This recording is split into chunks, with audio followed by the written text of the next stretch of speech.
At a hotel. Hotel vocabulary. A receptionist. The front desk or reception area.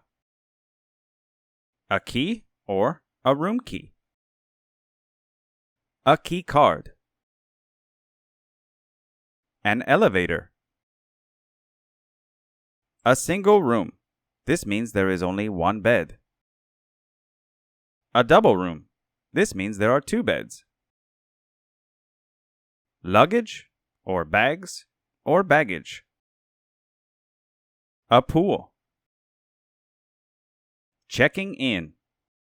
Welcome to Sunshine Hotel. How may I help you? I'd like a room, please. Would you like a single or double room? I'd like a single room, please. How many nights would you like to stay? 2 nights. May I have your name, please? David Wright? Could you spell that, please? Yes, it's W-R-I-G-H-T.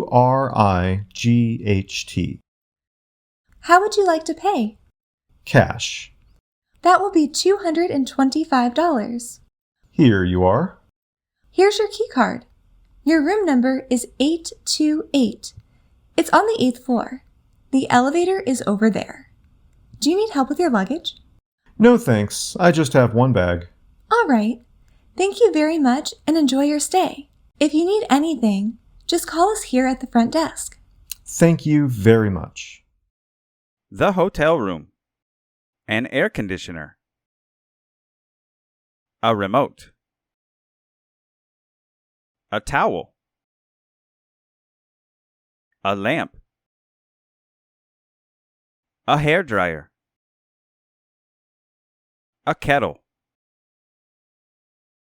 Slippers. A menu. If you're on social media, don't forget to follow us. We are on many different platforms. Also, if you're interested in free classes, don't forget to tell your friends about us.